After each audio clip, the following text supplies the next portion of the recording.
Hi అండి, నేను ఇక్కడ వేసుకున్న ఇన్విజిబుల్ నెక్ సెట్ ప్రజెంట్ బాగా ట్రెండింగ్లో ఉంది. ఇది నేను మీషోలో 150 రూపీస్కి తీసుకున్నాను. ఇది సింపుల్గా ఉన్నటువంటి చైన్ మ్యారీడ్ వాళ్ళకి, అన్మ్యారీడ్ వాళ్ళకి, చిన్నపిల్లలకు కూడా చాలా సింపుల్గా నీట్గా ఉంటుంది. టీనేజ్ అమ్మాయిలు సారీ కట్టుకొని ఈ ఒక్క చైన్ వేసుకుంటే చాలు, చాలా అంటే చాలా అందంగా ఉంటుంది.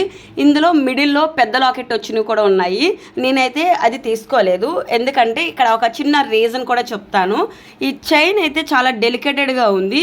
మిడిల్లో ఇంత పెద్ద లాకెట్ వస్తే కనుక దీని వెయిట్ ఆ చైన్ కాయదు అని చిన్న లాకెట్ ఉన్నది నేను తీసుకున్నాను. నేను తీసుకునేది 150 రూపీస్. కొంచెం పెద్ద లాకెట్ ఉన్నవి 280, 380 ఇలా కాస్ట్ కూడా ఉన్నాయి. కొంతమందికైనా యూజ్ అవుతుందేమో అనుకొని నేను ఈ చైన్ గురించి 2 విషయాలు చెప్పాలనుకుంటున్నాను. ఇంత డెలికేటెడ్ చైన్కి ఇంత పెద్ద లాకెట్ ఉంటే 1-2 రోజులకు మించి వేయలేము, అదొకటి. ఇంకొక విషయం, నేను ఈ చైన్ 150 రూపీస్కి తీసుకున్నాను కదా, అంటే రేటుకి తగ్గట్టు ప్రతి ఒక్క ఐటమ్ ఉంటాయి, కొన్ని చాలా బాగా మన్నుతాయి. ఈ చైన్ అయితే ఒక రోజు వేసానండి, చెమటకి ఆ గోల్డ్ షైనింగ్ అంతా పోయింది. ఇక్కడ మీ ఇష్టం, మీకు ఏది కావాలంటే అది చూస్ చేసుకోండి.